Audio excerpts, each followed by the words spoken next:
Welcome to another episode of Sands of Time Stories. Today we're going to talk about how I became an arena football player.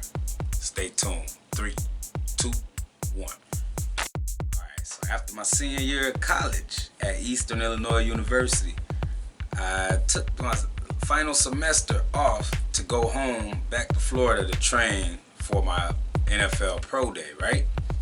Didn't get a combine invite, wasn't really on the radar, so I took that semester off to go train with my Uncle Tracy, and we were training at Lincoln Park, me, him, CJ Moore. We were getting it in, so we was getting ready for our pro days and getting ready, and then I was training with Unc, getting ready, go back to school for our pro day. Our pro day only consisted of one team. The Indianapolis Colts was the only team to show up to our pro day. They basically hosted our pro day. So we had one team. I ran a 4.57, did a 9.7 on the broad, jumped in. I did a 4.32 shuttled in. I did a 6.75 L drill.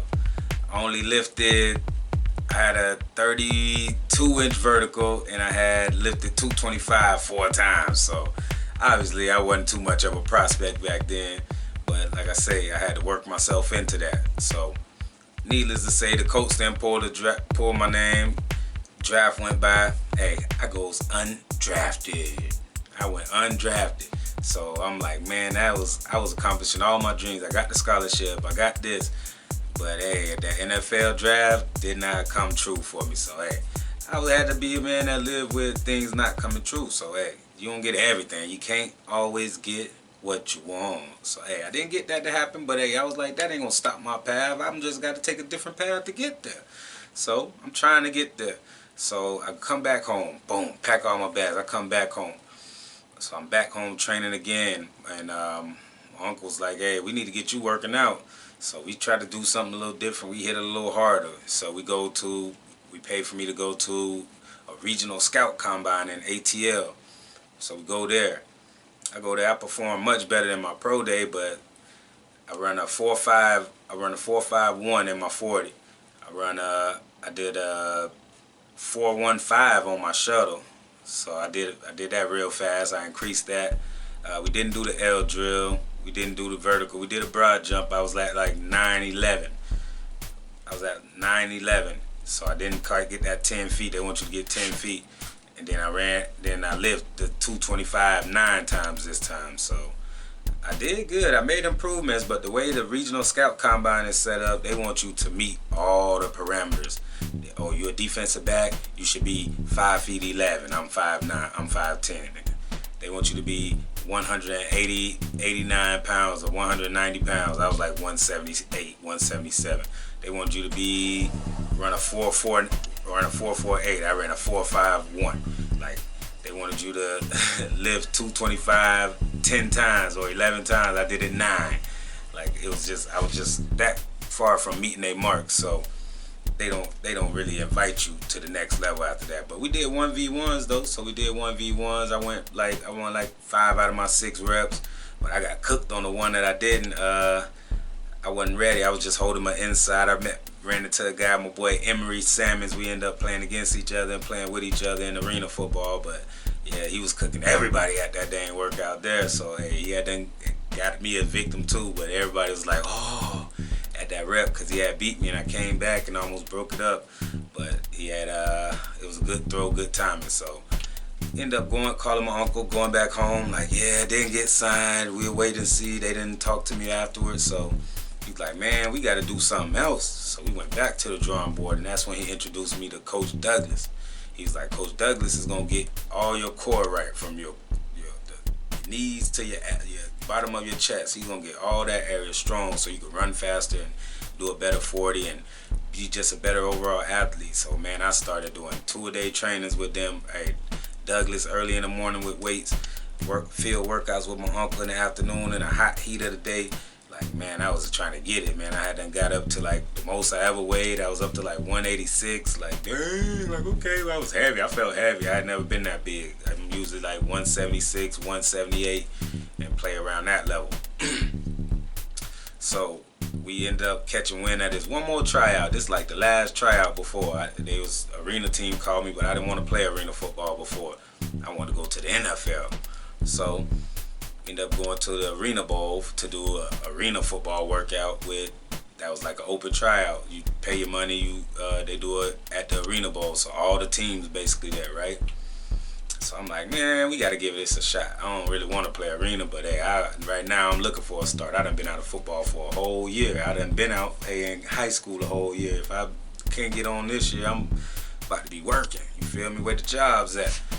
So end up going to New Orleans to do the workout. Drove all the way to New Orleans, stayed in a hotel, went to the workout in the morning, performed in front of everybody. I only know I ran a 4.50 because coach told me. But other numbers I don't know for y'all. Sorry. But I know I was running hard, running strong, hey, looking good. We was in New Orleans. The air felt good. We was at the Saints practice stadium, so it just worked out in Metairie. So we get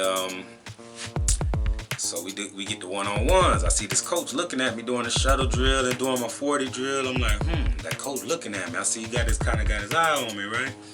So I'm like, okay, I gotta perform now. I got eyes. I got somebody. I got some attention. So he paying me some attention. So we get to 1v1s. My first rep, I guard a guy. He coming in high motion. I'm like, okay. My uncle told me just hold it inside. So I'm holding inside leverage. Then he run at me. Then he break to the corner. And I break to the corner. And then it's like an overthrow. I'm like, okay, cool. So my next rep, I get up there to press a guy. He's stationary.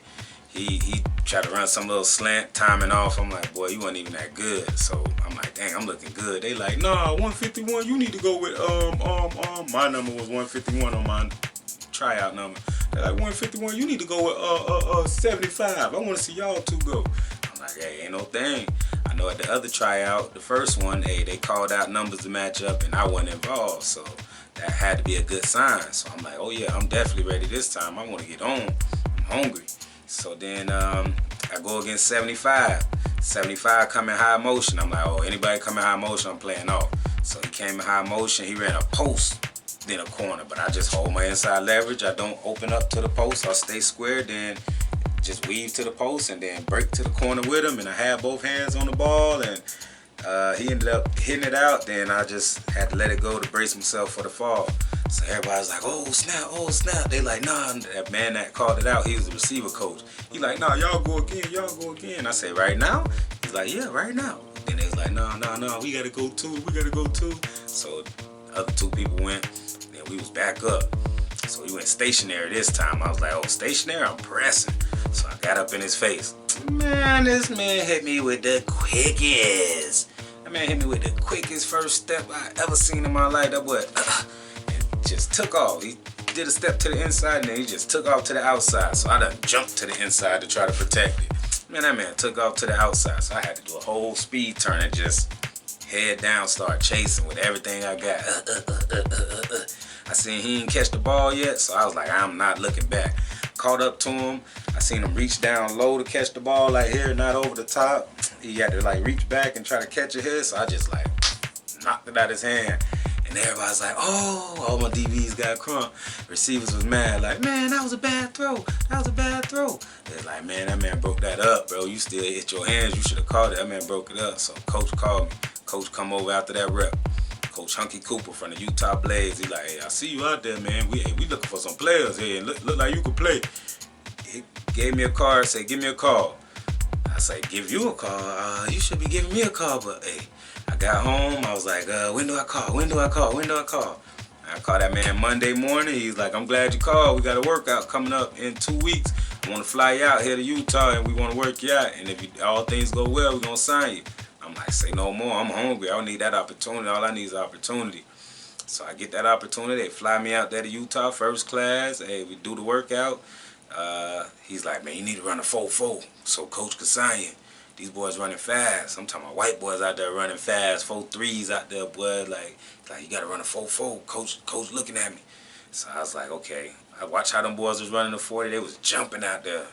I'm like, man, I be running a 41-yard dash. My first step don't even be crossing the line. I don't be getting no movement or covering no ground on the first step. And that's why my 40s was always suffering. So I just jumped out as far as I could. almost stumbled, stayed up, ended up staying up, and just picked it up. I was like, bro, I'm way out here now. He's like 4.48. I'm like, okay, that's the fastest 40-yard dash I ever ran. So I did a couple reps of one-on-ones. He said he didn't need to see me do one-on-ones too much. So I did a couple reps. They ain't really do nothing. I ain't really make no plays. Nobody really caught nothing on me. So hey, he was just like, okay, we gonna sign you. I'm like, okay. He's like, well, when you go home, we're gonna end up sending you the contract, and they ended up sending me the contract.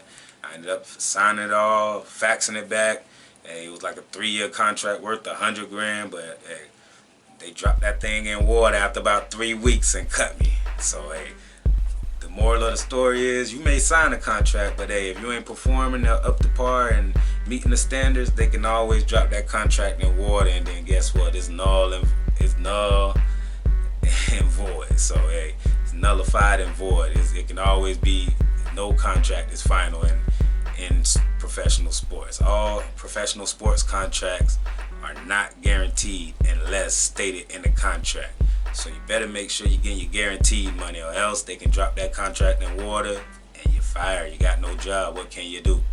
With that being said, that's the story of how I became a professional Utah Blaze arena football player.